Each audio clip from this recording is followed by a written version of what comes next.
You know, I'm not gonna lie, it feels a little bit early for this level of bullshit, but if there's anything that 2020 and 2021 have taught me is that it's never too early for bullshit, even at 7:44 in the morning.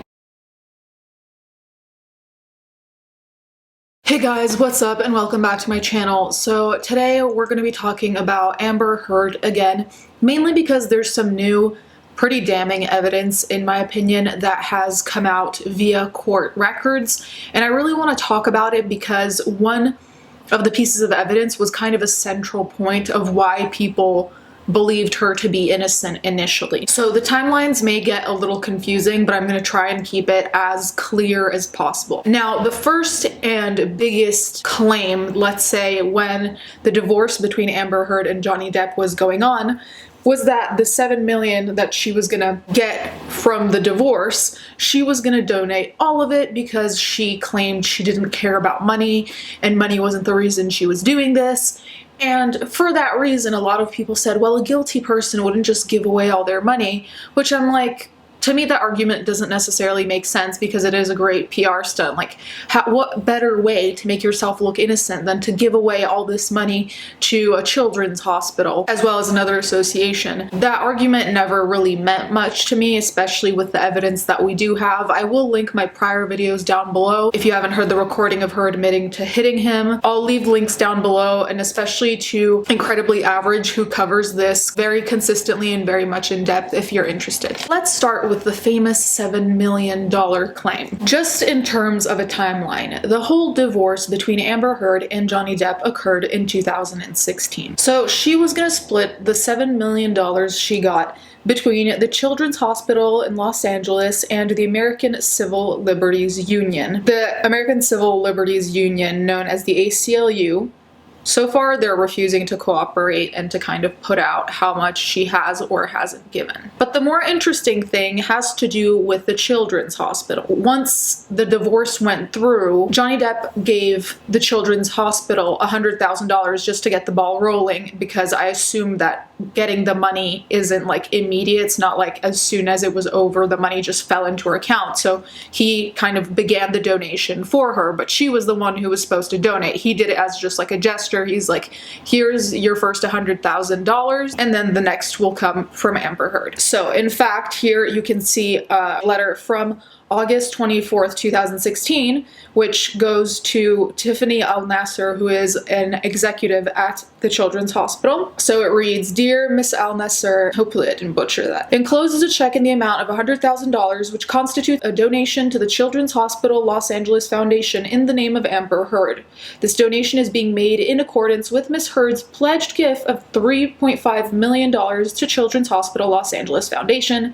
The check represents the first multiple scheduled installments to honor the full amount of Miss Heard's $3.5 million pledged gift. And then we have a copy of Johnny Depp's check to the Children's Hospital, which, like I said, he was trying to get the ball rolling for Amber Heard's payments. Cut to June 26th, 2019. Pretty much 3 years later, Miss Amber Heard receives a letter from the Children's Hospital Los Angeles, and here it says, Dear Miss Heard, I'm following up on the correspondence that the Children's Hospital Los Angeles Foundation received on August 26th, 2016, which CHLA was notified by Edward White and Company, who is the certified accountant, that a $3.5 million pledge gift had been made in your honor. In the correspondence, see enclosure, it states the first of multiple scheduled installments to honor the full amount of Miss Heard's $3.5 million pledged gift. Since the first installment, CHLA has not received further installments. I'm inquiring if you have knowledge if CHLA should expect further installments on your behalf or if the pledge will not be fulfilled. I appreciate any insights on this matter and can be reached via, and then there's their contact information. So pretty much for 3 years, there was only that one installment that was actually paid by Johnny Depp on her behalf. Then, Amber Heard's attorney, Elaine Charlson Bredhoft, said that Heard would eventually be paying the $7 million.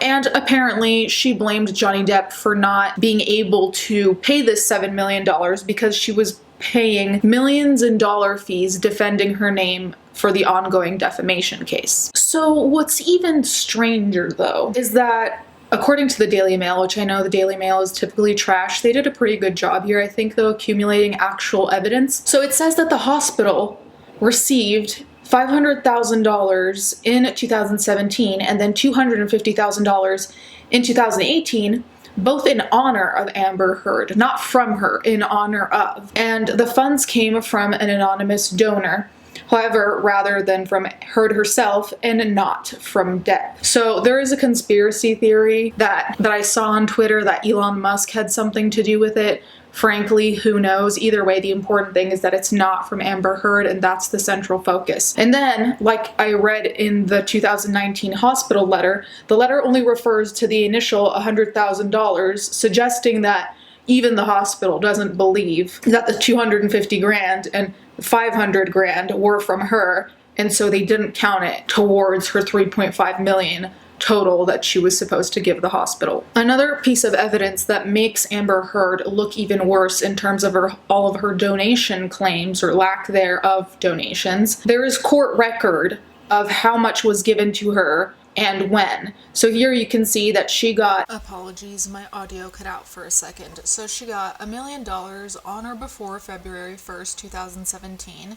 Then another $1 million on or before May 1st, 2017. Then another $1 million on or before August 1st, 2017. $500,000 on or before November 1st, 2017, and then $2,300 on or before February 1st, 2018. Why is this significant?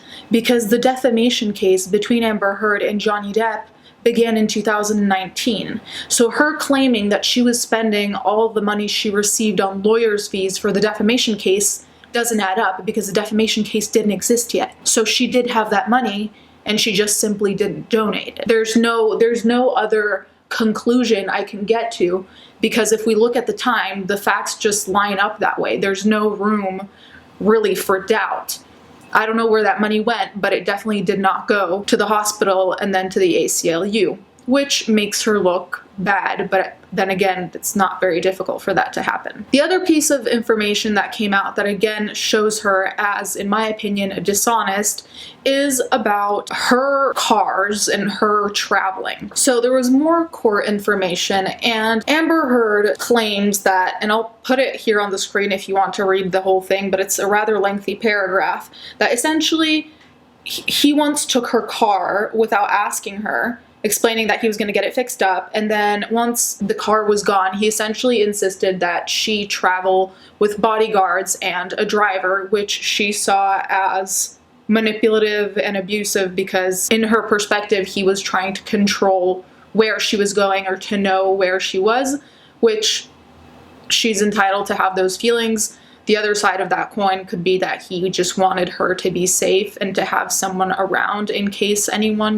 like came up to her or whatever. She pretty much said that she didn't have a car anymore, so she always had to be with someone. Well, it turns out there's the screenshot of a text message between Amber and Johnny Depp that says, "Also, we're getting a new Rover. I need to add you to our insurance. Can you text or email me a picture of your driver's license front and back?" And then on top of that, there is a receipt. There's proof of a rental of, like he said, the Land Rover, and then there's her name on the receipt, so it would be in her ownership. I know it's a rental. So again, that goes against the claims that she had no car and that she couldn't go anywhere by herself and that she was essentially kind of being secluded by being forced to be driven around by drivers or bodyguards or whatever the case may be.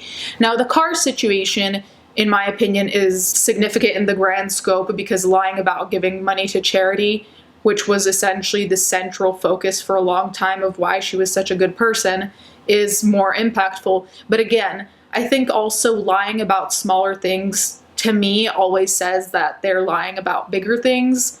That's just my theory. You guys can let me know what you think in the comments down below. Let me know, do you think she's ever going to donate the entirety of the money, or is she going to continue trying to lie her way out of it? Let me know. Thank you guys so much for watching. Thank you to my patrons as always. Let's get right into the fan art.